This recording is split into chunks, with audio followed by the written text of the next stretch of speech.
It doesn't matter what you do right now, the skill that you have learned in the past, or if you're a student that you're learning right now, does not bring you to retirement. It's just a fact. It's a fact for me, it's a fact for you, it's a fact for everybody that wants to be exceptional in this day and age. I was recently invited to a dinner party with a bunch of people that I would classify the top 1 people in my location in terms of success. Those were not only founders of businesses, but also CEOs, professionals, people who just made their life exceptional. So I really did not sit at a table with a bunch of John Does of my city. As a young person, it was especially valuable for me because I had the ability to learn to really talk to people who are where I want to be. They are exceptional and I want to be exceptional as well.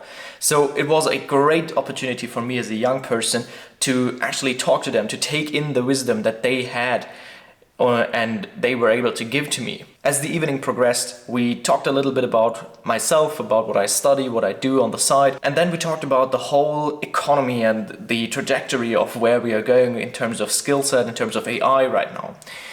And there was one sentence that really stuck with me. The sentence was, your current skill set will not bring you to retirement. In a sense, this was a true wisdom even 100 years ago, but it is more and more relevant today. Imagine even 50 years ago, for example, in the automotive industry, there has been so much change to automobiles. Just look at the autos which drove on the streets 50 years ago and look at them now. There's so much more technology, so much more in those cars that has changed and that people have to know how to build. And the people working in this industry, of course, had to change with the style. They had to change with the development of the autos. And this is what they wanted to tell me. They wanted me to learn that I need to keep my eyes on the ball. I need to keep my eyes on all the updates, on all the developments that have been made and that are made in the future on certain topics. Macro things like AI, of course, is a very important part that is changing things and entire industries so rapidly that this is even more true for me today than it was for them 50 years ago. To get to the point, they wanted to tell me that if I want to be relevant, if I want to be the top 1% in my industry, if I want to be the top guy in a certain field, I need to keep learning, I need to keep evolving. Only the people that stay where they are get left behind. I don't want to unleash panic onto you because the thing that you're learning right now is valuable as well. It's probably valuable. If you're learning, I don't know, art history or something, then we can probably discuss the value of that.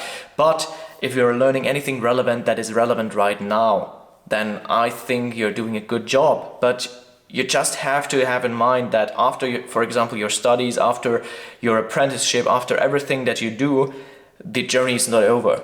You need to have in mind that learning is a lifelong task. It's a job. The job is never done. And if we look into history, those people who stay relevant over a long period of time, no matter what the changes are, those are the people who drive society forward. What really impressed me about all the people that I met was that nobody talked about a degree they had 20 years ago. Nobody talked about that. They all talked about their recent projects, what they are immersing themselves right now, what they are learning, what they are testing, what they are building. Nobody talked about their studies and that they had like a good time at university or something. And this is the number one mistake that most of the people do. 90% of people, they just treat learning as a phase. They go to school, maybe they go to university, maybe they go to college, and after that, learning is done. They stay the same. They stay at the same level of knowledge all their lives. But the people that I met, they treated learning as an essential part of their job. And the thing that I really want you to take with you, that you really should implement into your day-to-day lives and you should ingrain into your brain, is that you should keep the momentum of learning up. You need to keep the habit alive, that you set time aside to dive deep into a certain topic, or that you stay on top of the news in your industry. You don't need to stay on top of every news that is out there. That's not possible, and to be honest, it's way too much. But just stay on top of the macro events that are happening in your field of work, in your field of study. And this will be enough for you to be exceptional everywhere in your field.